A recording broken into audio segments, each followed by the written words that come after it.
اعوذ باللہ من الشیطان الرجیم بسم اللہ الرحمن الرحیم یا بنی اسرائیل اذکروا نعمتی التی انعمت علیکم وانی فضلتکم علی العالمین واتقوا يوما لا تجزي نفس عن نفس شيئا ولا يقبل منها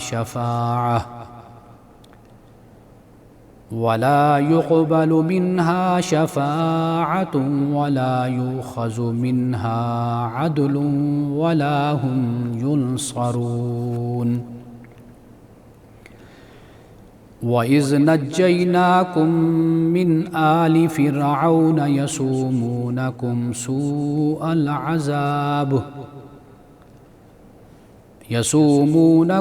سُوءَ الْعَذَابِ يُذَبِّحُونَ أَبْنَاءَكُمْ وَيَسْتَحْيُونَ نِسَاءَكُمْ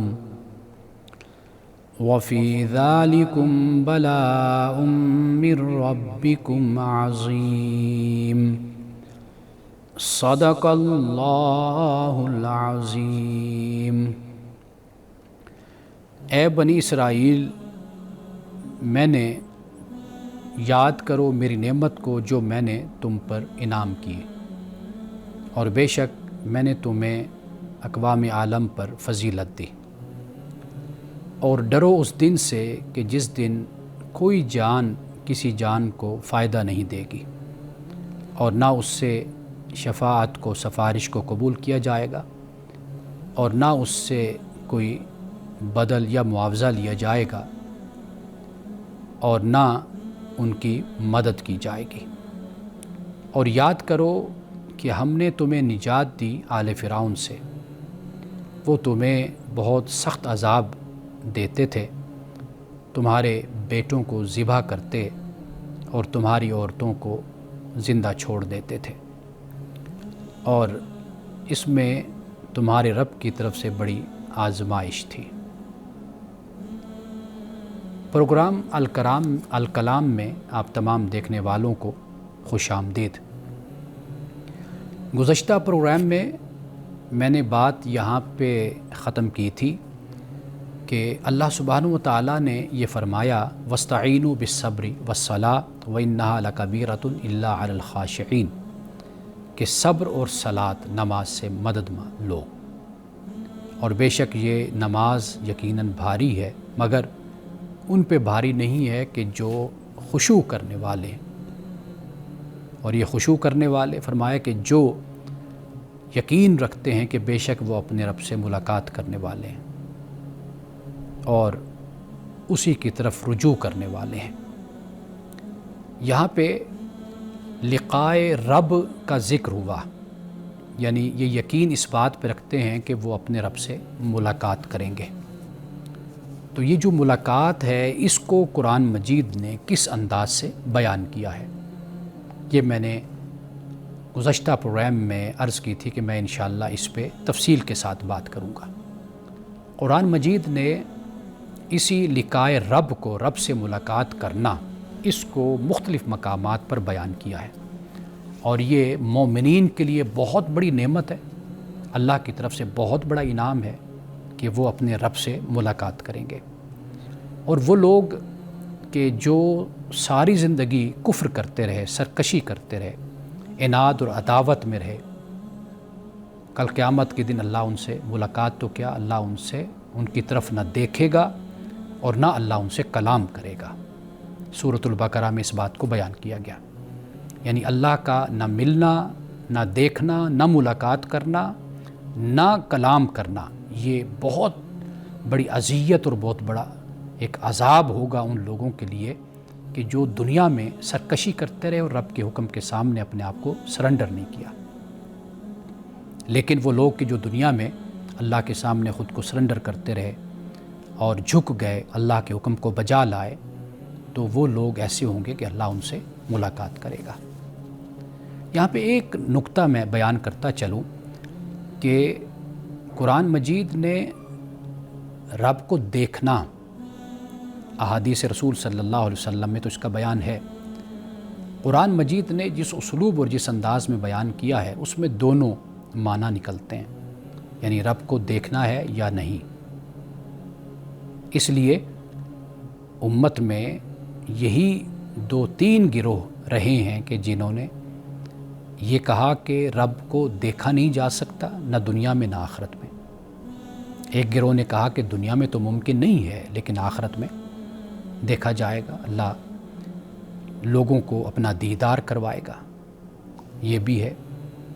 اور اسی طرح 1-2 اور نقطہ نظر بھی ہیں، لیکن زیادہ یہی نقطہ نظر ہے کہ دنیا اور آخرت میں نہیں ہوگا دیدار، اور ایک نقطہ نظر دنیا میں ممکن نہیں لیکن آخرت میں ہو جائے گا، لیکن وہ ہے رؤیت، یہ ہے لقائے رب۔ اب یہ ملاقات کی کیا صورت ہے یہ اللہ سبحانہ و تعالیٰ جانتا ہے، لیکن میں ذاتی طور پر اس بات کا قائل ہوں کہ دنیا میں تو یہ ممکن نہیں ہے لیکن آخرت میں یہ ممکن ہوگا۔ جو اللہ کی شان ہے، جو وہ چاہے گا، جس طرح چاہے گا وہ اپنے بندوں کو اپنا دیدار کروائے گا۔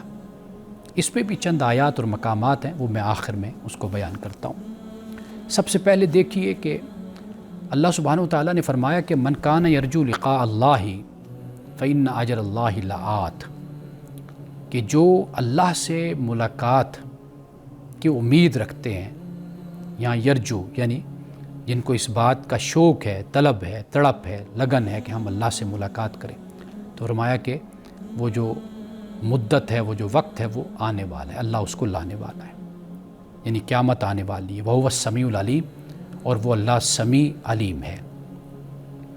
اسی طرح سورۃ یونس میں فرمایا وَإِذَا تُتْلَىٰ عَلَيْهِمْ آيَاتُنَا بَيِّنَاتٍ، کہ جب ان پر آیات بینات کی تلاوت کی جاتی ہے تو کہتے ہیں وہ لوگ لا یرجون لقاءنا، کہ جو ہم سے ملنے کی امید نہیں رکھتے، ہم سے ملاقات کی امید، یعنی انکار کرتے ہیں آخرت کا۔ ائت بقرآن غیر ھذا وبدل، کہ یا تو ایسے کرو کہ اس قرآن کے علاوہ کچھ لاؤ یا اس میں کوئی تبدیلی کرو۔ تو رسول اللہ صلی اللہ علیہ وسلم نے فرمایا کہ بھئی یہ میں اپنی طرف سے اس میں کوئی تبدیلی نہیں کر سکتا، میں تو صرف اسی کی پیروی کرتا ہوں جو میری طرف وحی کی جاتی ہے، اور میں اس بات سے ڈرتا ہوں اس قیامت کے دن سے کہ میں اپنے رب کی نافرمانی کروں۔ اور اسی طرح فرمایا الا انہم فی مریۃ من لقاء ربہم، کہ یہ لوگ اپنے رب سے ملاقات کے حوالے سے شک میں پڑے ہوئے، یہ جھگڑتے ہیں۔ تو فرمایا کہ ایسا نہیں ہے، وہ یقینی ایک دن ہے کہ جب رب سے ملاقات ہوگی۔ اب اس ملاقات سے مراد یعنی حاضر جوابی پہنچنا اللہ کے پاس، یہ بھی اس کا معنی لیا جا سکتا ہے۔ سورۃ الانشقاق میں یہ فرمایا یا ایھا الانسان انک کادح الی ربک کدحا فملاقی، کہ انسان تو کشا کشا اپنے رب کی طرف بڑھ رہا ہے تو اس سے ملنے والا ہے۔ فملاقی یعنی اگر ہم اپنی زندگی کے سفر پر توجہ کریں تو سفر ہمارا آگے کی طرف ہی بڑھ رہا ہے، پیدائش، ولادت، پھر اس کے بعد ہمارا بچپن، پھر لڑکپن، پھر نوجوانی، پھر جوانی، پھر بڑھاپا، آخر انسان پھر ڈھل جاتا ہے۔ تو گویا کہ کشاں کشاں انسان آہستہ آہستہ اپنے رب کی طرف بڑھ رہا ہے۔ اسی طرح قرآن پاک نے کہا، ایک مقام سورۃ الکہف میں ہے، ناظرین کرام وہ اتنا خوبصورت مقام ہے، ویسے تو ہر مقام قرآن جس عقیدے کو اور جس بات کو بیان کرتا ہے تو کمال کے ساتھ بیان کرتا ہے، حسن کے ساتھ بیان کرتا ہے، لیکن آپ یہ دیکھیے کہ جو وہ مقام سورۃ الکہف کا ہے وہ میں انشاءاللہ وقفے کے بعد جب ہم آئیں گے تو میں اس پر بات کروں گا، لیکن یہ دیکھیے فرمایا ان الذین لا یرجون لقاءنا ورضوا بالحیات الدنیا واطمأنوا بها والذین هم عن آیاتنا غافلون، بے شک جو لوگ ہم سے ملاقات کی امید نہیں رکھتے وہ دنیا کی زندگی میں خوش ہیں، راضی ہیں، اور اسی دنیا کے ساتھ مطمئن ہیں، ہماری آیتوں سے غافل ہیں، یعنی ان کو اس بات کا خیال ہی نہیں ہے کہ انہوں نے مرنا ہے، انک کادح الی ربک کدحا فملاقی، تو اس بات کا خیال ہی نہیں ہے، تو بس اسی دنیا کے ساتھ مطمئن ہے۔ فرمایا اولئک مأواہم النار، ان کا ٹھکانہ جہنم ہے، بما کانوا یکسبون، اس وجہ سے کہ جو یہ کماتے تھے۔ یہ بات ذہن میں رکھیے، یعنی ان کے اعمال کا جو صلہ اور نتیجہ ہے نا وہ اللہ سبحانہ و تعالیٰ ان کو قیامت کے دن دے گا۔ اچھا ہوگا تو اچھا ملے گا، برا ہوگا تو برا ہوگا۔ یہی معاملہ دنیا میں بھی ہوتا ہے، ہم اچھا کرتے ہیں تو ہمیں اچھا صلہ مل جاتا ہے، نہیں اچھا کرتے تو اس کی سزا پھر ہمارے لیے ہوتی ہے۔ تو لہٰذا یہ بات ذہن میں رکھنی چاہیے۔ تو یہ خدا کی طرف سے وَمَا نَبِّ اللہ من العبید، اللہ فرماتے ہیں میں اپنے بندوں کے ساتھ ظلم نہیں کرتا، یہ بندے خود اپنے اوپر ظلم کرتے ہیں۔ تو قیامت کے دن جو سزا ہوگی، جو عذاب ہوگا، وہ اعمال ہی کا نتیجہ ہوگا۔ وقفے کے بعد دوبارہ اسی گفتگو کو جاری رکھتے ہیں۔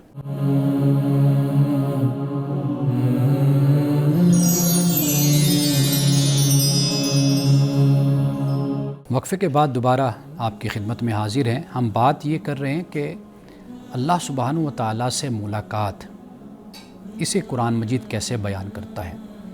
اب آئیے اس مقام پہ جس کا ذکر میں نے پہلے کیا۔ اللہ پاک فرماتا ہے سورۃ الکہف کی آیت نمبر 110 میں، قُلْ اِنَّمَا أَنَا بَشَرٌ مِثْلُكُمْ یُوحَىٰ إِلَيَّ، اے نبی صلی اللہ علیہ وسلم آپ کہہ دیجئے کہ میں صرف اور صرف تمہارے جیسا بشر ہوں، اس میں کوئی شک نہیں ہے، میری طرف وحی کی جاتی ہے۔ اور یہ جو وحی کرنا ہے یہ در حقیقت پیغمبر کا امتیاز ہے، یہ پیغمبر کی انفرادیت، انڈیویجویلٹی ہے۔ اربوں خربوں انسانوں میں سے ایک انسان کو چنا جاتا ہے، خدا اس سے کلام کرتا ہے، اس پر وحی بھیجتا ہے۔ یہ بہت بڑا اعزاز ہے۔ اس کے علاوہ دیگر حوالوں سے پیغمبر کے امتیاز کو ڈھونڈنا یا یہ خیال کرنا کہ اس سے ہم اپنے بنائے ہوئے خیالات اور نظریات کے ذریعے سے کوئی پیغمبر کے مقام کو بلند کر لیں گے، نہیں۔ پیغمبر کا مقام اور مرتبہ اور یہ اس کا امتیاز جو قرآن بیان کر دیتا ہے، انسان کے بس میں نہیں ہے کہ اس کو اس طریقے سے بیان کر سکے۔ تو لہٰذا یہاں پہ فرمایا کہ آپ یہ کہیے کہ میری طرف وحی کی جاتی، انما الہکم الہ واحد، کہ بے شک تمہارا معبود ایک معبود ہے۔ فمن کان یرجو لقاء ربہ، اب دیکھیے کہ رب سے ملاقات جو نہیں کرنا چاہتے یا امید نہیں رکھتے، ان کا کردار کیا ہوتا ہے؟ وردوا بالحیات الدنیا، دنیا کی زندگی کے ساتھ وہ خوش ہو جاتے ہیں، واطمئنوا بہا، اور اس سے مطمئن ہوتے ہیں۔ ان کا تو یہ حال ہوتا ہے۔ اب دیکھیے یعنی جو امید نہیں رکھتے ان کے کردار کی یہ نشانی ہے۔ اب جو امید رکھتے ہیں رب سے ملنے کی، اب وہ کیسے ہوتے ہیں؟ فرمایا فمن کان یرجو لقاء ربہ فلیعمل عملا صالحا، تو جو اپنے رب سے ملاقات کی امید رکھتا ہے پھر اسے چاہیے کہ اچھے کام کرے۔ صرف باتوں سے نہیں بات بنتی، بات بنے گی عمل سے، اچھے کام کرنے سے۔ میں 10,000 دفعہ اپنے آپ کو مومن مسلمان کہوں، لیکن میرا عمل نہ بتائے کہ بھی میں مسلمان ہوں، میں مومن ہوں، تو پھر آپ مجھے بتائیے کہ اس دعویٰ کی حقیقت کیا رہ جاتی ہے کہ جس پر آپ دلیل ہی مہیا نہ کر سکیں۔ تو بات تو آپ بڑی بڑی کریں، خود کو کہیں میں بڑا موحد ہوں، میں بڑا مومن ہوں، میں رسول اللہ صلی اللہ علیہ وسلم کی ذات اقدس سے بڑی محبت کرتا ہوں، لیکن عمل سے نہ معلوم ہو تو پھر وہ دعویٰ کیسا؟ تو فرمایا کہ جو اپنے رب سے ملاقات کی امید رکھتا ہے پھر اسے چاہیے اچھے کام کرے، ولا یشرک بعبادت ربی احدا، اور اپنے رب کی عبادت میں کسی کو شریک بھی نہ ٹھہرائے۔ عبادت صرف کرنی تو اللہ کی کرنی۔ تو یہ دو باتیں یہاں پر بیان کر دی گئی۔ عمل صالح ہے، آپ کی معاشرتی، سماجی، عملی ساری زندگی اخلاقی اس میں آ گئی، آپ کے معاملاتی زندگی ہر چیز اس میں شامل ہو گئی۔ اور جو عبادت کا معاملہ ہے وہ اللہ کے ساتھ اس کا تعلق ہو گیا، وہ آپ کی نماز ہے، وہ روزہ ہے، زکوٰۃ ہے، حج ہے، جو بھی ہے اس میں غیر اللہ کو شامل نہیں کرنا آپ نے، وہ اللہ کے لیے۔ تو یہ بڑا اہم مقام ہے کہ جو اللہ سے ملنے کی امید رکھتا ہے پھر اسے چاہیے کہ وہ اچھے کام کرے، تو اس کا عمل بتائے گا کہ یہ اپنے رب سے ملنا چاہتا ہے، محبوب حقیقی سے ملاقات کرنا چاہتا ہے۔ اب آئیے ناظرین کرام، چند احادیث بہت خوبصورت رسول اللہ نے اسے بیان کیا کہ رب سے ملاقات، رب سے ملنا وہ کیسا ہے۔ دیکھیے فرمایا کہ جب اہل جنت جنت میں داخل ہو جائیں گے تو اللہ فرمائے گا کیا تم چاہتے ہو کہ میں تمہیں کوئی اور چیز زیادہ دوں؟ وہ کہیں گے کیا تو نے ہمارے چہروں کو روشن نہیں کیا، یعنی ہمیں خوش کر دیا ہے، ہمارے چہروں پہ تازگی ہے، کیا تو نے ہمیں جنت میں داخل نہیں کیا؟ یعنی یہ تیری اتنی بڑی نعمت ہے کہ تو نے جنت میں ہمیں داخل کر دیا اور ہمیں جہنم سے نجات نہیں دی۔ یہ کون سوال کرے گا؟ جنتی یعنی مومن، کہ کیا تو نے ہمیں جہنم سے نجات نہیں دی؟ تو اللہ پاک فرمائے گا کہ بالکل جہنم سے نجات دی، جنت میں داخل کیا، تمہارے چہروں کو میں نے رونق بخش دی۔ پھر اس کے بعد کیا ہوگا؟ فیکشف الحجاب، تو اللہ تعالیٰ پھر حجاب کو ہٹا دے گا۔ فما اعطوا شیئا احب الیہم من النظر الی ربہم، تو پھر رب کی طرف ان کا جو دیکھنا ہوگا نا، اس سے بڑھ کر پھر کوئی نعمت ان کی نظروں میں جچے گی نہیں۔ سب سے زیادہ محبوب پھر وہی ہوگا کہ وہ اپنے محبوب حقیقی کو دیکھیں گے، اس کی زیارت کریں گے، دیدار کریں گے۔ یہ رسول اللہ صلی اللہ علیہ وسلم نے فرمایا، اور بخاری میں کتاب التوحید میں 7434 حدیث نمبر ہے، فرمایا انکم سترون ربکم عیانا کما ترون القمر لیلۃ البدر لا تضامون فی رؤیتہ، فرمایا کہ تم اپنے رب کو بالکل کھلم کھلا دیکھو گے، اس طرح دیکھو گے کہ جیسے تم 14ویں کے چاند کو دیکھتے ہو، اس طرح تم اپنے رب کی زیارت کرو گے۔ تو لہٰذا یہ بات ذہن میں بٹھا لیجیے جو میں نے ابتدا میں کہی تھی کہ دیدار جسمانی آنکھوں سے ہوگا، اور یہ انعام اہل ایمان کے لیے خاص ہوگا۔ اللہ کی ذات، کیفیت اور صورت کے بارے میں تفصیل میں جانا یہ درست نہیں ہے، بس یہی کہنا کافی ہے کہ یہ دیدار ہوگا۔ اب اس کی کیفیت کیا ہوگی، وہ کیسا ہوگا، وہی جانتا ہے۔ جیسے وہ چاہے گا وہ اپنا دیدار کروائے گا۔ قرآن مجید نے اس کو بیان کیا ہے کہ وجوہ یومئذ ناظرہ الی ربہا ناظرہ، فرمایا کہ قیامت کے دن کئی چہرے ایسے ہوں گے جو کھلے ہوئے ہوں گے، خوش ہوں گے، چہرے تر و تازہ ہوں گے، اور الی ربہا ناظرہ، وہ اپنے رب کی طرف دیکھ رہے ہوں گے۔ تو لہٰذا جو قرآن میں یہ کہا گیا نا لا تدرک الابصار وہو یدرک الابصار، کہ آنکھیں اس کا ادراک نہیں کر سکتی، ادراک سے مراد ہوتا ہے کہ پورا احاطہ کرنا، تو یہ ادراک ہوتا ہے۔ جیسے میرے سامنے ایک چیز موجود ہے تو میری نظریں اس کا پورا احاطہ کر رہی ہیں، تو یہ ادراک ہے۔ لیکن دیکھنا یہ ضروری نہیں ہوتا کہ اس میں ادراک ہو، ادراک میں دیکھنا تو ہو سکتا ہے، لیکن دیکھنے میں ادراک نہیں ہوتا۔ آپ کسی چیز کو دیکھ رہے ہیں، اب اس کا مکمل احاطہ تو آپ نہیں کرتے۔ مثلا میں آسمان کو دیکھ رہا ہوں، اب مکمل آسمان کا احاطہ تو میں نہیں، اس کا محاصرہ تو نہیں کر سکتا نا، میں پورے حصار میں تو نہیں اس کو لے سکتا میں۔ اسی طرح رب کا دیکھنا، میں زمین کو دیکھ رہا ہوں تو کیا ساری زمین میرے احاطے میں آ گئی؟ نہیں۔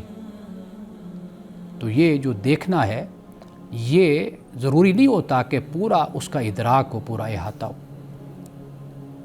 تو یہ جو قرآن مجید کہتا ہے یہ ادراک کے حوالے سے کہتا ہے کہ آنکھیں اس کا ادراک نہیں کر سکتی، پورا اس کا احاطہ نہیں کر سکتی آنکھیں، وہ پورا احاطہ کرتا ہے خدا۔ یعنی ہم تو اس کے سامنے بالکل واضح ہیں، یعنی ہمارا باطن، ہمارا ظاہر، پورا وجود ہمارا اس کے سامنے بالکل ظاہر ہے، تو لیکن اس کی ذات وہ نہیں۔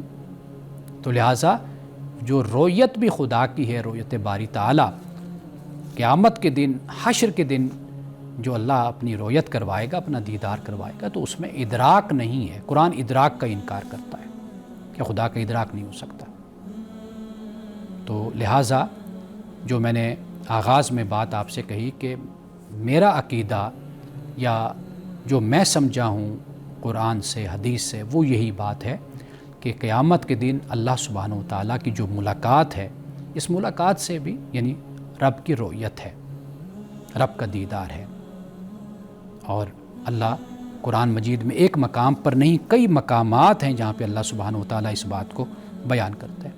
اب دیکھیے، میں نے ایک موقع پر یہ آپ کو بتایا تھا کہ فَلَا تَعْلَمُ نَفْسٌ مَّا أُخْفِيَ لَهُم مِّن قُرَّةِ أَعْيُنٍ جَزَاءً بِمَا كَانُوا يَعْمَلُونَ، فرمایا کہ اللہ سبحانہ و تعالیٰ نے جو نعمتیں مخفی رکھی ہوئی ہیں مومنین کی آنکھوں کی ٹھنڈک، آنکھوں کو ٹھنڈا کرنے کے لیے، کوئی نفس اس کو نہیں جانتا، اور یہ کیا، یہ جزا ہے ان کے عمل کی، ان کی کمائی ہے یہ اصل میں جو اللہ ان کو دے گا۔ اب یہاں پہ آپ دیکھ لیجئے، اب یہ جو نعمتیں تو اللہ نے جنت میں دی، دنیا میں بھی وہ نعمتیں موجود ہیں کئی، میں نے اس پر بھی آپ کو بتایا تھا کہ نام میں مماثلت ہے، ریزمبلنس ہے، اب ان کا ذائقہ، ان کی حیت، ان کی کیفیت وہ خدا جانتا ہے، وہ جنت میں مختلف چیز ہوگی۔ اسی طرح اللہ جب یہ فرماتا ہے فَلَا تَعْلَمُ نَفْسٌ مَّا أُخْفِيَ لَهُم مِّن قُرَّةِ أَعْيُنٍ، کہ کوئی نفس نہیں جانتا کہ اللہ نے مومنین کے لیے کیا آنکھوں کی ٹھنڈک کو چھپا کے رکھا ہے۔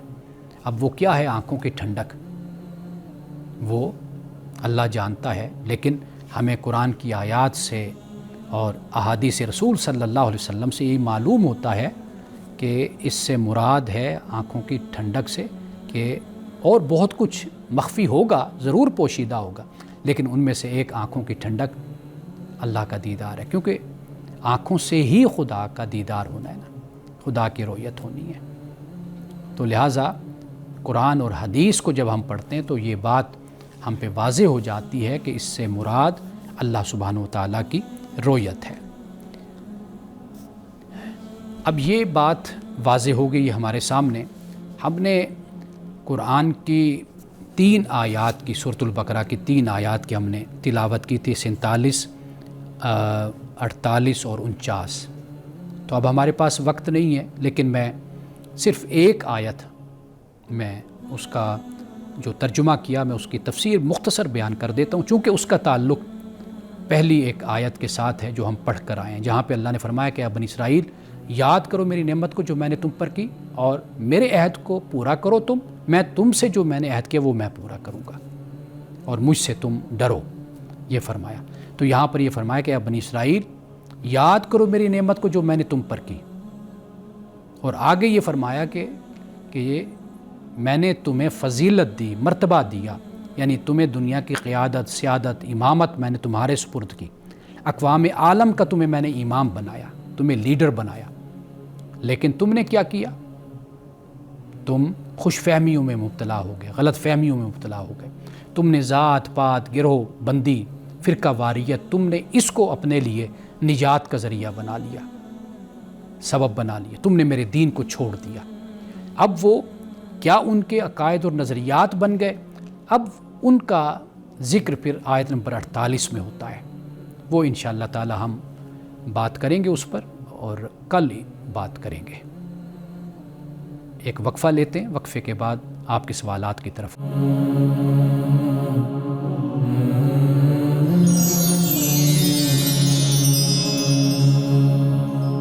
آپ کے پوچھے گئے سوالات کے ساتھ آپ کی خدمت میں حاضر ہیں۔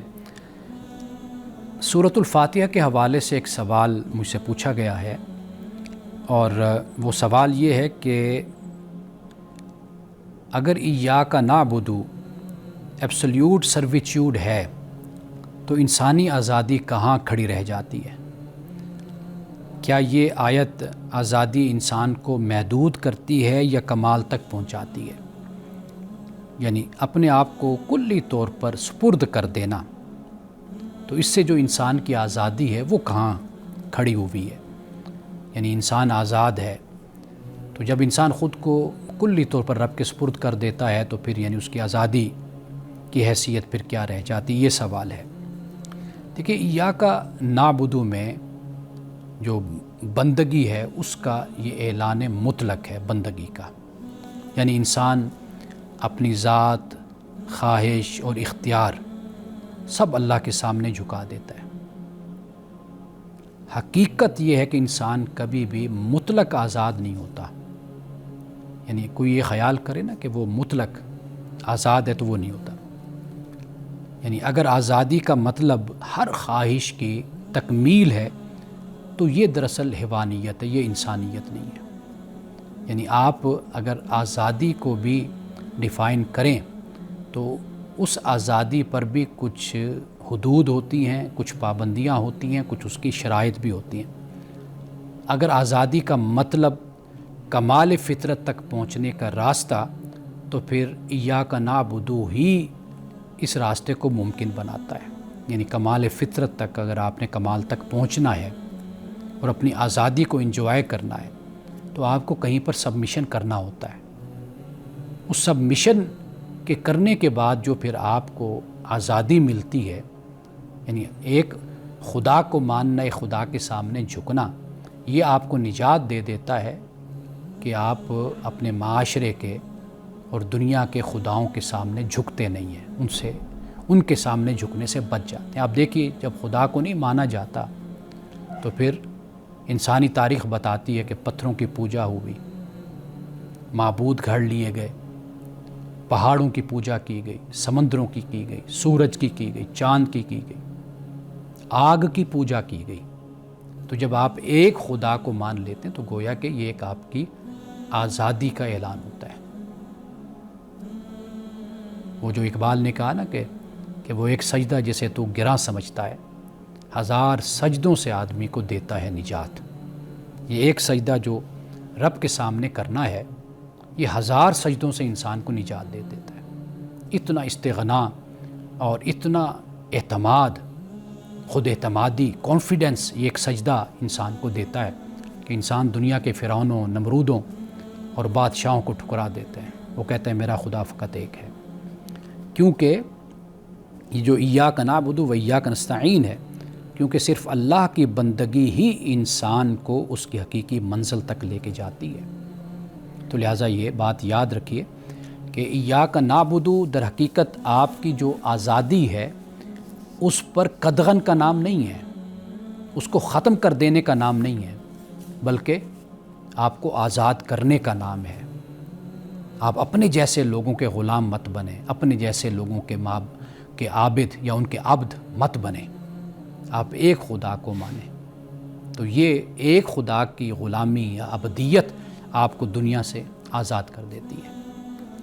اب یہ ایک سوال ہے علم غیب کے حوالے سے پوچھا گیا کہ یہ علم غیب کسے کہتے ہیں اور اس کا اختیار اور اس کی کیا صورت بنتی ہے۔ یہ سوال ہمارے ہاں کلامی حوالے سے اور ہمارے مختلف علمی یا مذہبی حلقوں میں بہت زیادہ زیر بحث رہتا ہے، لیکن قرآن مجید سے جب ہم رجوع کرتے ہیں، قرآن مجید اس کو بہت ہی آسان طریقے سے حل کر دیتا ہے، ایسے حل کر دیتا ہے کہ ساری مشکلیں ختم ہو جاتی ہیں۔ قرآن کیا کہتا ہے؟ قُلْ لَا يَعْلَمُ مَنْ فِي السَّمَاوَاتِ وَالْأَرْضِ الْغَيْبَ إِلَّا اللَّهُ، اے نبی آپ کہہ دیجئے کہ جو بھی آسمانوں اور زمین میں غیب ہے اسے کوئی نہیں جانتا مگر اللہ، اللہ جانتا ہے۔ فرمایا کہ اے نبی آپ کہہ دیجئے قُلْ لَا أَقُولُ لَكُمْ عِنْدِي خَزَائِنُ اللَّهِ وَلَا أَعْلَمُ الْغَيْبَ إِنْ أَتَّبِعُ إِلَّا مَا يُوحَىٰ إِلَيَّ، کہ میں نہیں تمہیں کہتا کہ میرے پاس اللہ کے خزانے ہیں یا میں غیب جانتا ہوں، میں تو صرف وحی کا پابند ہوں، وحی کی پیروی کرتا ہوں، جو میری طرف وحی کی جاتی ہے میں تو اس کا پیروکار ہوں۔ یعنی کفار کا تقاضا ہوتا تھا کہ کوئی خزانے دکھائیں، آپ کے کوئی باغات ہونے چاہیے، کوئی سونے چاندی کے محل ہونے چاہیے، یا کوئی فرشتہ آپ ہونا چاہیے۔ تو فرمایا کہ بھئی میرا تو اس طرح کا کوئی دعویٰ نہیں ہے، مجھے تو صرف یہ ہے کہ اللہ نے وحی کی ہے، میں اس وحی کو بیان کر دیتا ہوں۔ تو یہ پیغمبرانہ یہ بات نہیں ہے، یہ دعویٰ نہیں، یہ کفار کی طرف سے یہ اعلانات ہوتے ہیں، ان کی طرف سے تقاضے اور مطالبات ہوتے ہیں۔ قرآن پاک نے اس کو رد کر دیا۔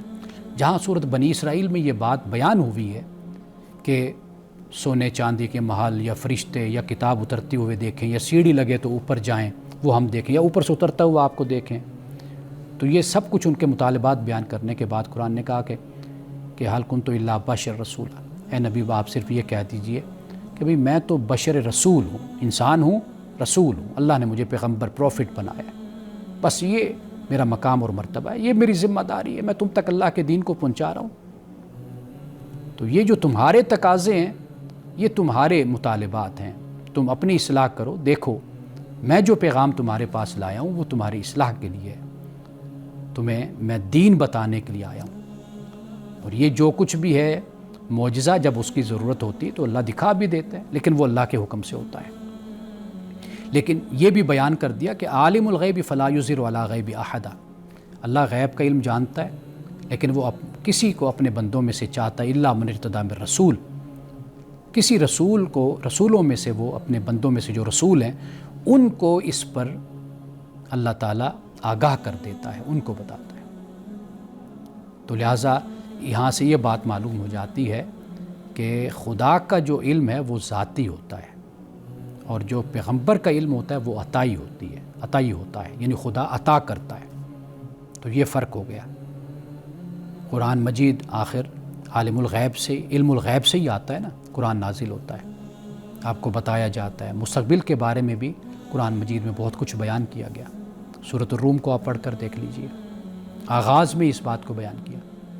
قرآن مجید نے ایسی بہت سی پیشین گوئیاں ہیں، ان کو بیان کیا ہے۔ تو پیغمبر کو اللہ سبحانہ و تعالیٰ آگاہ کرتا ہے، تو پیغمبر کا علم عطائی ہوتا ہے۔ قرآن پاک یہ بتاتا ہے، قرآن نے بالکل واضح طور پر یہ کہہ دیا وَعِندَهُ مَفَاتِحُ الْغَيْبِ لَا يَعْلَمُهَا إِلَّا هُوَ، اس کے پاس، اللہ کے پاس غیب کی چابی ہیں، اور ان چابیوں کا جو علم ہے وہ خدا کے پاس ہے۔ غیب کی جو چابیاں ہیں ان کا علم کس کے پاس ہے؟ خدا کے پاس ہے۔ تو لہٰذا اگر قرآن مجید سے ایک مسئلے کو سمجھا جائے آیات کی روشنی میں، بات بالکل واضح ہو جاتی ہے۔ ہمارے ہاں مسئلہ یہ ہے کہ ہم قرآن مجید سے کم رجوع کرتے ہیں، اور جب قرآن سے رجوع نہ کیا جائے تو پھر اس سے مسائل پیدا ہوتے ہیں، مشکلات اس سے بڑھ جاتی ہیں۔ اب ایک اور سوال میرے سامنے ہے، وہ بڑا ایک اہم سوال ہے، اس لیے کہ اس پر اکثر گفتگو ہوتی ہے، اور یہ جو سوال ہے وہ میں آپ سے ذکر کر دیتا ہوں، اس کے بعد پھر انشاءاللہ بعد میں ہم اس پر گفتگو کریں گے۔ وہ یہ ہے کہ ماں کی صحت کی وجہ سے ماں کمزور ہے، تو کیا حمل، پریگنینسی، اس کو ضائع کروانا، ایبورشن کروانا، کیا یہ جائز ہے یا ناجائز ہے؟ اگر جائز ہے تو اس کی صورت کیا ہے؟ اس پہ ہم بات کرتے ہیں ایک وقفے کے بعد۔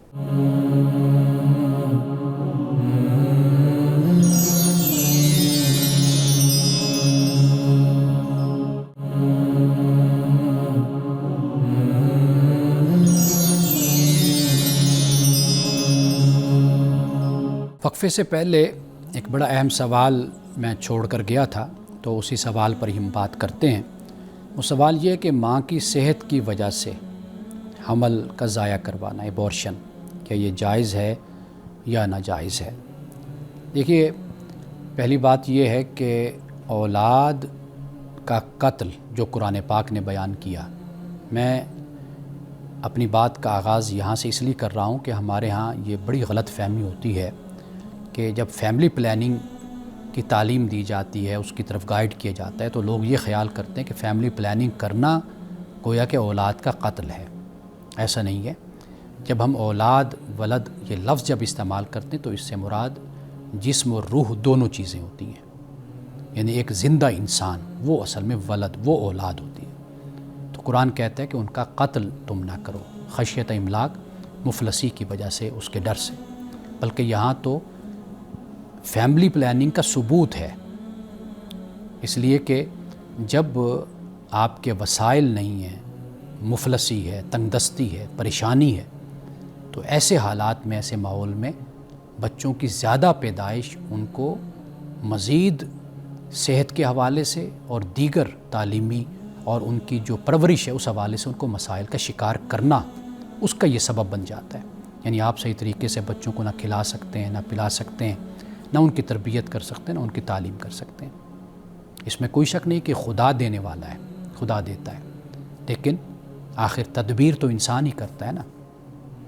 آپ مجھے بتائیے، اگر آپ ایک مہینے میں 1 لاکھ روپے کماتے ہیں، اگر آپ 1 لاکھ کی جگہ 2 لاکھ کے خرچے اپنے پیدا کر لیں، یہ کیا تدبیر اور حکمت کے مطابق یہ بات ہوگی؟ کبھی نہیں ہوگی۔ اللہ سبحانہ و تعالیٰ نے انسان کو عقل دی ہے، شعور دیا ہے، تو اللہ نے میاں بیوی کو یہ اختیار دیا کہ وہ باہمی مشورے سے اس چیز کا فیصلہ کریں۔ اب تو علماء نے اس پر بڑے فتاویٰ دیے ہوئے ہیں، مصر کے علماء ہیں، جامعہ ازہر یونیورسٹی کے، سعودیہ کے علماء ہیں، ان کے فتاویٰ بالکل اسی طرح انہوں نے اس بات کو بیان کیا ہے۔ بلکہ ایک فتویٰ تو میں یہ پڑھ رہا تھا کہ اگر ایک ملک میں، ایک ریاست میں، ایک جگہ غربت ہے، مفلسی ہے، تو ایک جوڑا ہے وہ خوشحال ہے، مثال کے طور پر ایک خاندان، تو وہ اس لیے بھی اپنے بچوں کی تعداد کم رکھے تاکہ وہ رزق بچا کر معاشرے کے دوسرے لوگوں کو دے، دوسرے بچوں کی تربیت کرے، ان کی پرورش کرے۔ یعنی یہ نہیں ہے کہ اگر وہ خوشحال ہے تو وہ زیادہ سے زیادہ بچے پیدا کرتا جائے، چونکہ میں خوشحال ہوں تو لہٰذا میں 10 بچے پیدا کر لوں، 12 کر لوں، 8 کر لوں، نہیں۔ یہ بھی علماء نے لکھا ہے کہ بھئی جب آپ ایسے معاشرے میں رہتے ہیں تو پھر اس معاشرے میں آپ اس چیز کا خیال رکھیں، یہاں تک فتویٰ ہے۔ تو لہٰذا اس حوالے سے میں یہ عرض کروں گا کہ جب 2 زندگیوں میں ٹکراؤ ہو جائے اور آپ کو ایک زندگی بچانی ہو تو پھر ماں کی زندگی کو پریفر کیا جاتا ہے، یعنی دیکھتے ہیں آپ کے ماں کی صحت یہ اس مشکل سے دوچار ہوگی کہ خدا نخواستہ اس کی ڈیتھ بھی ہو سکتی ہے، تو لہٰذا آپ ماں کو بچائیے۔ اگر بچہ مثال کے طور پر 120 دن ہو گئے، اس سے زیادہ ہو گئے، اب وہ بچہ جنین کی صورت بن گیا، یعنی اب وہ اس میں روح آ گئی، لیکن اگر پھر بھی ایسی مشکل پیش آتی ہے کہ ماں کو یا بچے کو ایک بچے گا تو لہٰذا ماں کو بچا لیا جائے گا۔ اب تو جدید دور ہے، میڈیکل اپنے عروج پر ہے، اس حوالے سے تو ایسے اقدام تو وقت سے پہلے بھی اٹھائے جا سکتے ہیں، اس کی بھی اجازت ہے، بجائے اس کے کہ بعد میں ماں کو ایبورشن کے ذریعے سے اور حمل کو ضائع کرانے کے ذریعے سے اس کو مزید تکلیف میں اور مشکل میں ڈالا جائے۔ اس سے پہلے بھی بہت سے طریقے اور راستے ہیں کہ جن کو اختیار کیا جا سکتا ہے، شریعت آپ کو اس کی اجازت دیتی ہے، بس وہاں پہ شریعت اور اللہ کا دین آپ کو منع کرتا ہے کہ جہاں پر کسی کی جان ضائع کی جائے یا اللہ کی نافرمانی میں اور سرکشی میں ایسے اقدامات اٹھائے جائیں تو اس سے شریعت آپ کو منع کرتی ہے۔ باقی اللہ تعالیٰ کے خوف سے اور اس سے دعا مانگتے ہوئے اگر کبھی ایسی مشکل پیش آ جاتی ہے تو جو آپ فیصلہ کریں گے اللہ تعالیٰ آپ کو معاف کرنے والا ہے اور ہمارے حال پر رحم کرنے والا ہے۔